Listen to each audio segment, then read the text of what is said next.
Hello and welcome to the world around us. Our travels this week begin in Uganda, where we take a look at the horrifying realities of AIDS in the country where the disease is believed to have started in the first place.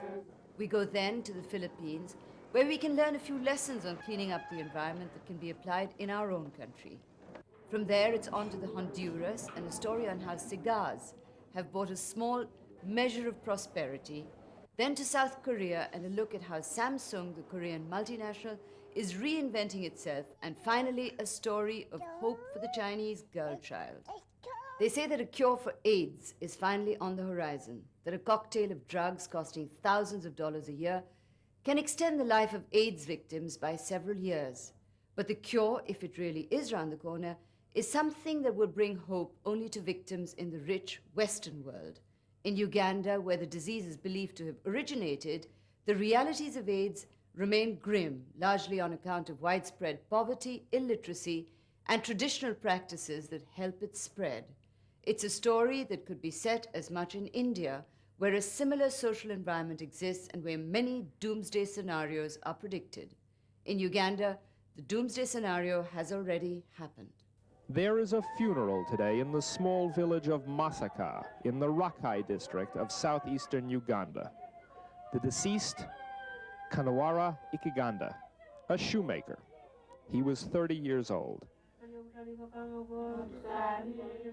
In traditional Ugandan culture, when someone dies, the whole village normally turns out for the funeral. The body is wrapped in tree bark, the same thing the Ugandans wore for clothing before the British arrived here at the turn of the century. It represents a kind of going home. During funerals, all work stops, as everyone helps prepare food and comfort the relatives of the deceased. Funerals used to be unusual occurrences in Rakai district. Now, there is one almost every week.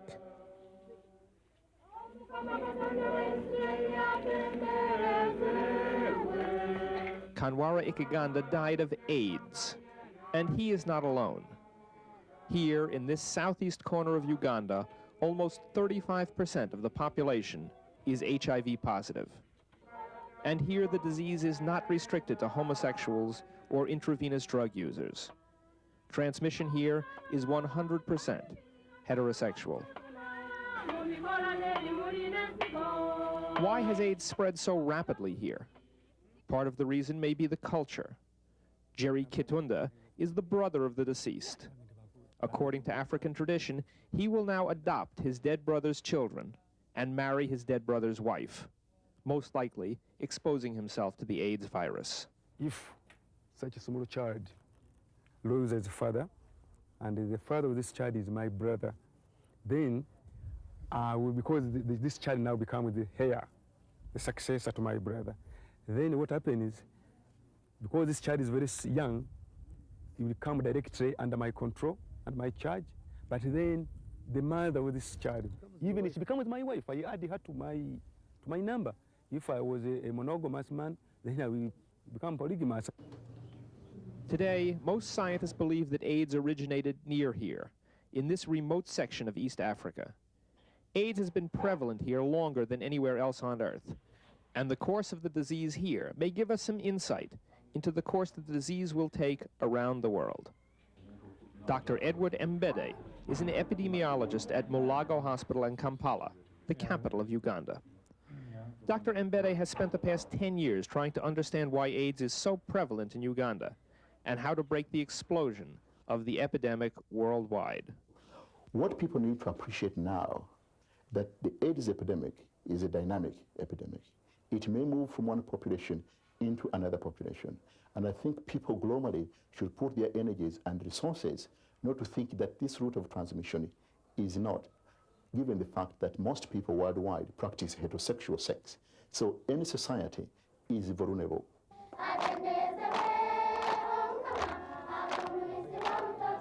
If Rakai represents the future, then it is a truly terrible future to behold. This is an orphanage on the outskirts of Masaka.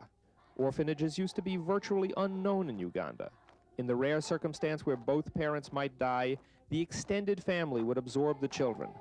Today, entire extended families are being wiped out. Almost half the children in the Rakai district are orphans. The Reverend Francis Ndaula heads the orphanage. Of the children we have around, Yes.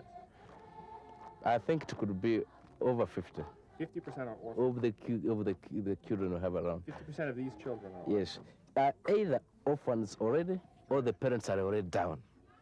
The impact of the disease can also be seen on the streets of Masaka. This is the main market, once a thriving commercial center.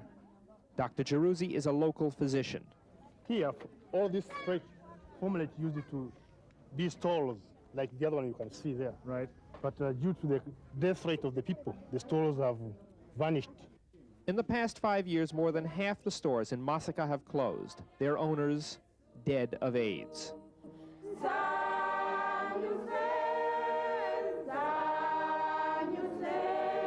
While there is no cure for the disease, a great deal is being done here in Uganda to try and slow its spread.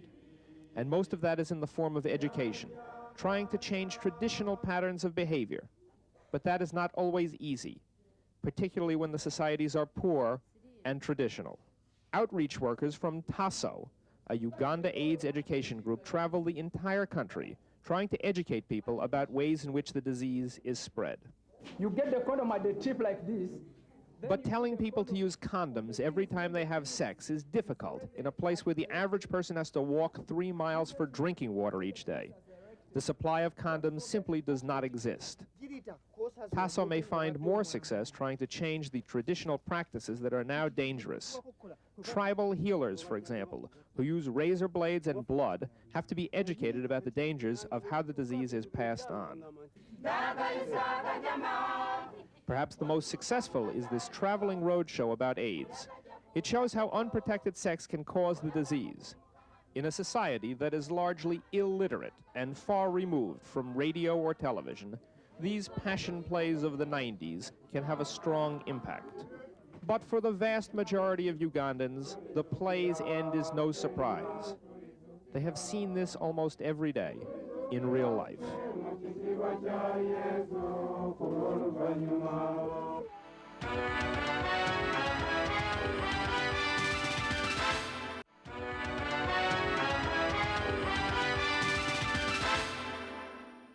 And now to the Philippines, where we see how pressure from large corporations in the United States, Western Europe, and Japan is forcing industry in Manila to clean up its act.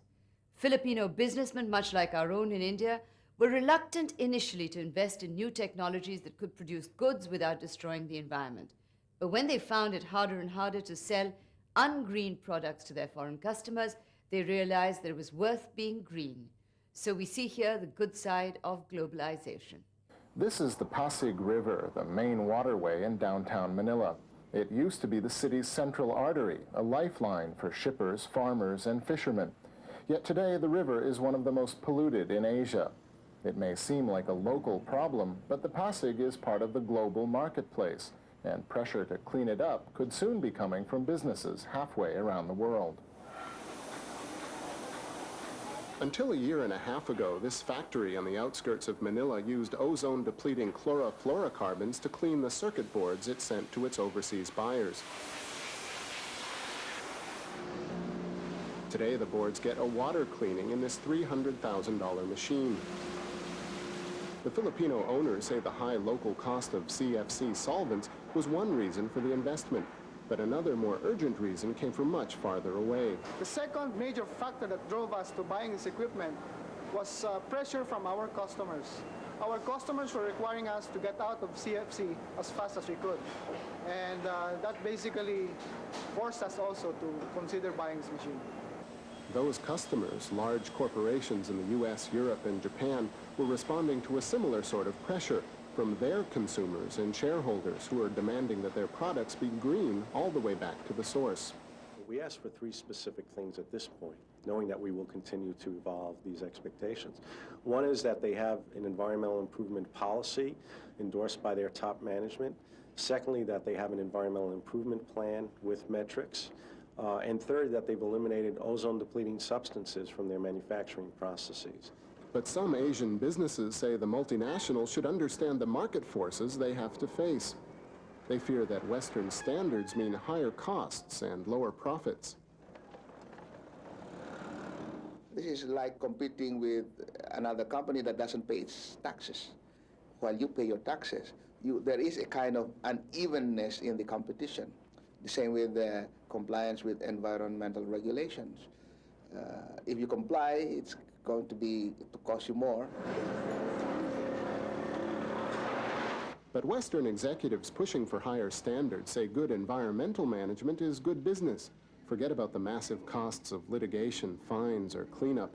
Those are still years away in most of Asia. Simply running a high-waste operation means valuable energy and materials are being lost. Environmental performance can be a very expensive proposition, but it doesn't have to be. It isn't always expensive. It doesn't always have to be a major capital drain. In particular, the more a company can focus on prevention, the more a company can work on its management systems, it can often find the low-cost way to achieve better environmental performance. At Electronic Assemblies Incorporated, replacing imported CFCs with water lowered the cost of a process that had been costing more and more money. At the start, we thought it was going to be very expensive to do it this way. However, as we went along and used this new process, we actually started getting benefits out of it. It cost us less to operate in the long run. Plus, of course, we do not have the problem of damaging our environment. But some smaller companies complain that they can't afford the initial investment. And some governments have objected to what they consider an infringement of sovereignty and a barrier to free trade. Western businesses disagree. I think the most important thing is to work with the companies who are your customers. They don't have an interest in putting you out of business. They prosper by their suppliers being able to deliver dependable products in a dependable way. I think many customers will find that they have more to gain by helping their suppliers meet standards than by having their suppliers fall short. But falling short may be more likely under a new set of global industrial standards. Due to be operational in 1996, ISO 14000 won't have any legal status, but it will probably become the environmental yardstick for most of the world's big businesses. The standards are intended to harmonize a dizzying array of national regulations. Writing them has been a highly political process, and one that involves few emerging economies. When you have all those important committees chaired by the UK, by the Netherlands, Australia, the US, I don't see any committee being chaired by a developing country, and yet the developing countries present peculiar, unique circumstances of their own with respect to environment. Where can we get additional data on benchmarking? Over the next year or two, Asian companies can expect more invitations to conferences like this one, with American business people sounding the alarm about what's to come. The message is that times are changing, and Asia had better be ready.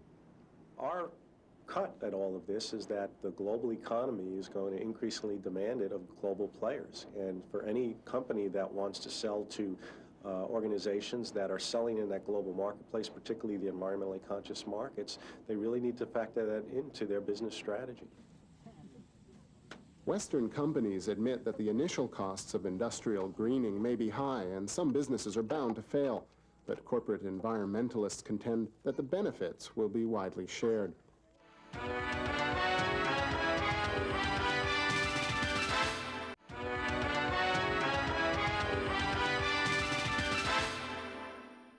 We go now to the remote Honduran town of Danlí, which has benefited accidentally from the Cuban Revolution that brought Fidel Castro to power.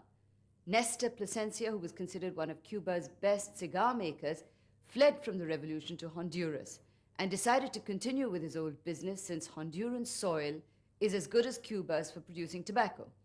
With cigars becoming increasingly fashionable in the United States, where cigarettes are virtually an antisocial habit, business is booming.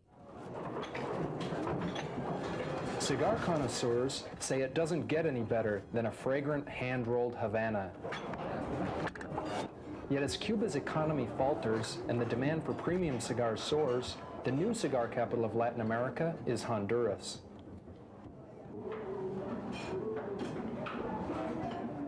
Nestor Plasencia, one of Cuba's best cigar makers, lives here, in the remote Honduran town of Danlí. He fled Cuba during the revolution in the 1960s and brought with him tobacco seeds and know-how. Honduran soil is nearly identical to the best Cuban tobacco lands, and now Danlí's 8 factories produce 50 million cigars a year. Success hasn't come easy. After fleeing Cuba, the Plasencia family rebuilt their cigar business in Nicaragua. But once again, their lands were confiscated when the Sandinistas took power in 1979. So they fled to Danlí, just across the Honduran border. Yet within a few years, the area became a base for Contra guerrillas who launched attacks against the Sandinistas. Ciertas personas, compañeros de trabajo, compañeros de actividad, de la misma actividad, de la misma industria. Many of my colleagues in the cigar business who had left Nicaragua said I was crazy because this was so close to the war. They didn't want anything to do with it after the disasters in Cuba and Nicaragua. But at that time, we were much younger, and I figured there were a lot of possibilities here.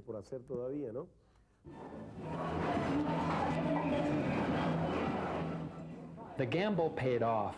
The Contra War ended in 1990, just in time for a boom in cigar smoking in the United States. Plasencia has the largest factory in Honduras, and each of his workers rolls up to 500 cigars a day. Top quality cigars, which cost from $1 to $18 each, have a new cachet in the U.S. The image of the stale and stinky stogie has been erased by the emergence of glossy magazines like Cigar Aficionado, Victorian smoking salons, and high-profile puffers like comedian David Letterman and President Bill Clinton. It's also a touch of class at an affordable price, says Luis Montes, a supervisor at Danlí's Central America cigar plant. Good handmade cigar with good quality, good tobacco. Is something classy, it's good. It's like a good wine, it's like a good food. It's classy, you know, you buy a cigar for $1, $1.50. You're not smoking you're smoking good stuff, good things. Yet outside the tobacco factories, this isn't exactly a boom town. 70% of Hondurans live in poverty, and Danlí is no exception. Cigar workers make less than $100 a month. No tienen, ¿verdad?, la capacidad de comprarlo. This barber points out that most of them can't afford to smoke the Churchills and Coronas that they roll.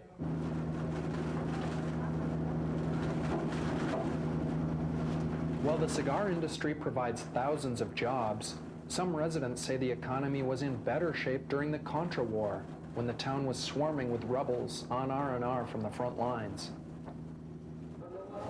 Others wonder if the cigar fad will prove as fleeting as a wisp of tobacco smoke. While less damaging than cigarettes, cigars have been linked to cancer of the larynx, mouth, esophagus, and lungs. The American Cancer Society says the tobacco industry is promoting cigars to make up for a drop in cigarette sales.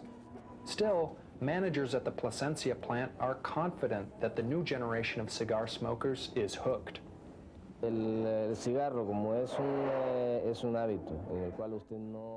you don't inhale, it's not so dangerous. Smokers are adults. They can decide for themselves what's good or bad for them. Smoking will not disappear even if it's banned in the U.S. and the rest of the world. As his Honduran operation expands, Nestor Plasencia has also managed to recover several of his Nicaraguan plantations. And one day he dreams of returning to a post-Castro Cuba. But by that time, it may be that the world's most prized cigars carry the label Made in Honduras.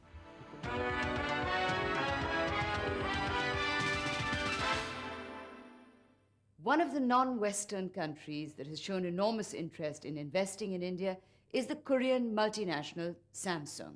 In this report, we see how it's now going well beyond the TVs and VCRs that first made it famous.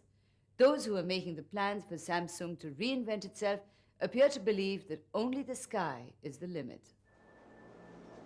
The brand name Samsung is usually associated with TVs and VCRs.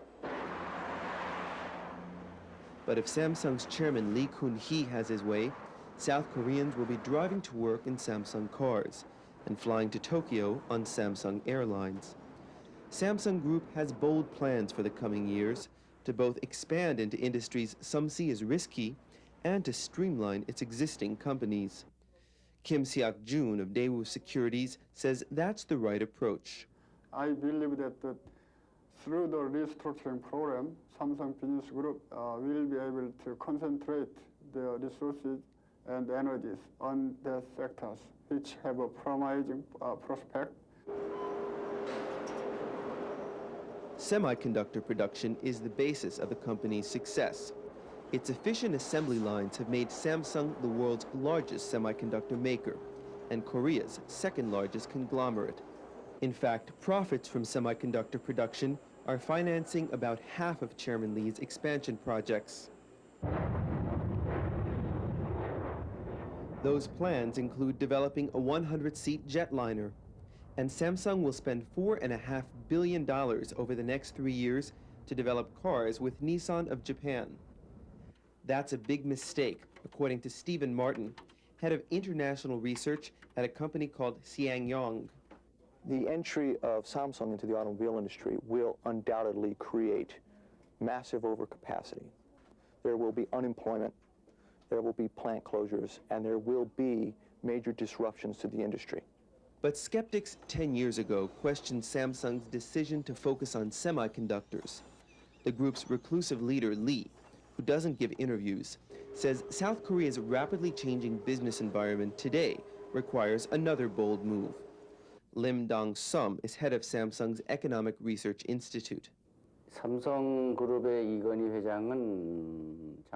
domestic economic situation since the last half of the 1980s has drastically changed. So using an old management style cannot survive. He says South Korea's changing politics are also forcing changes.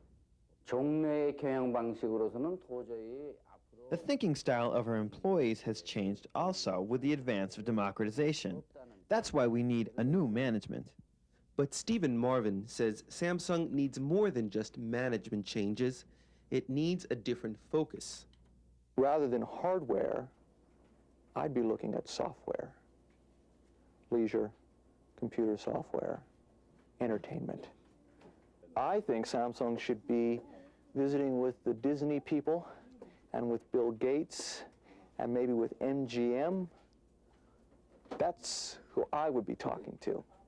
Samsung is, in fact, looking into multimedia alliances, the most recent step for this company that has great potential for success or failure.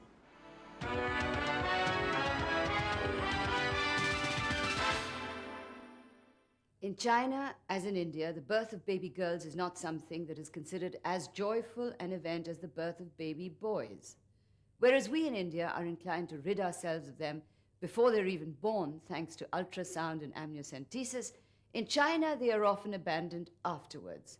On account of China's strict one-child-per-family rules, parents who prefer a single male child will often just abandon girl babies in the streets of Shanghai and Beijing.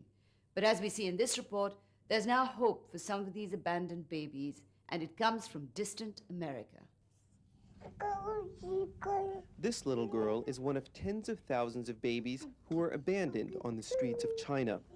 The country's strict one-child-per-family laws have forced many parents to leave their children on the streets, hoping they'll be saved by an orphanage.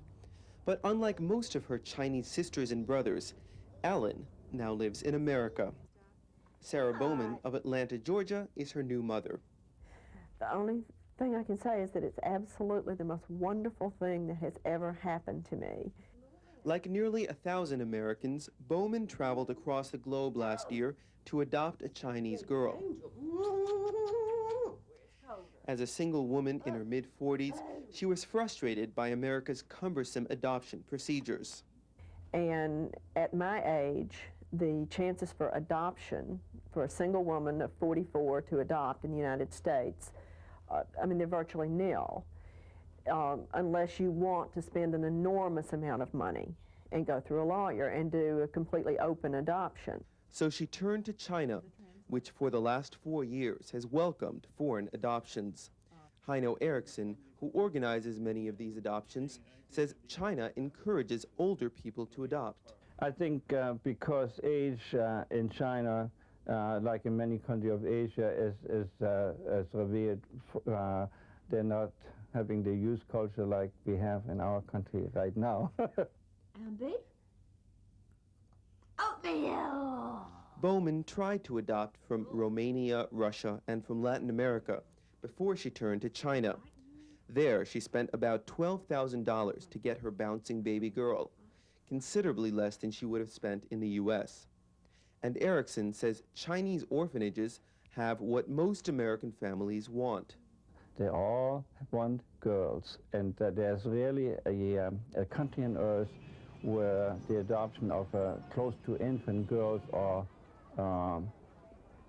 possible in a brief period of time.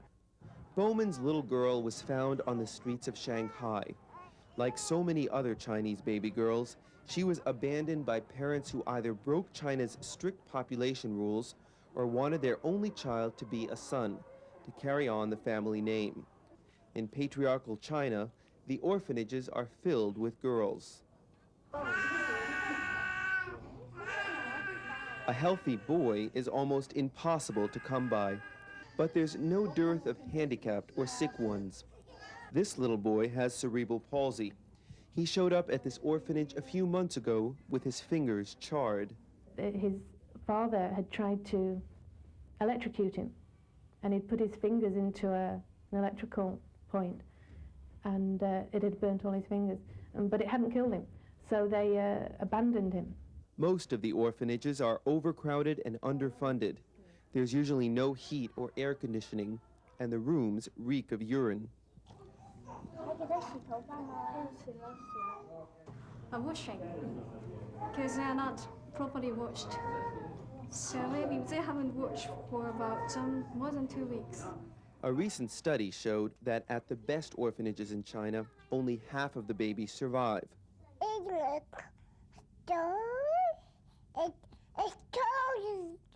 Alan is one of the few lucky ones. Unlike the vast majority of Chinese orphans, she's been given a chance at a second life.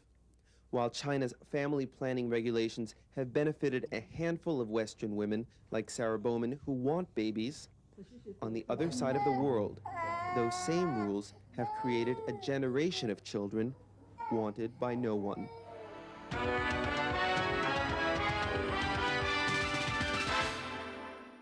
Thank you for being with us. Do join us again next week for another trip around the world around us.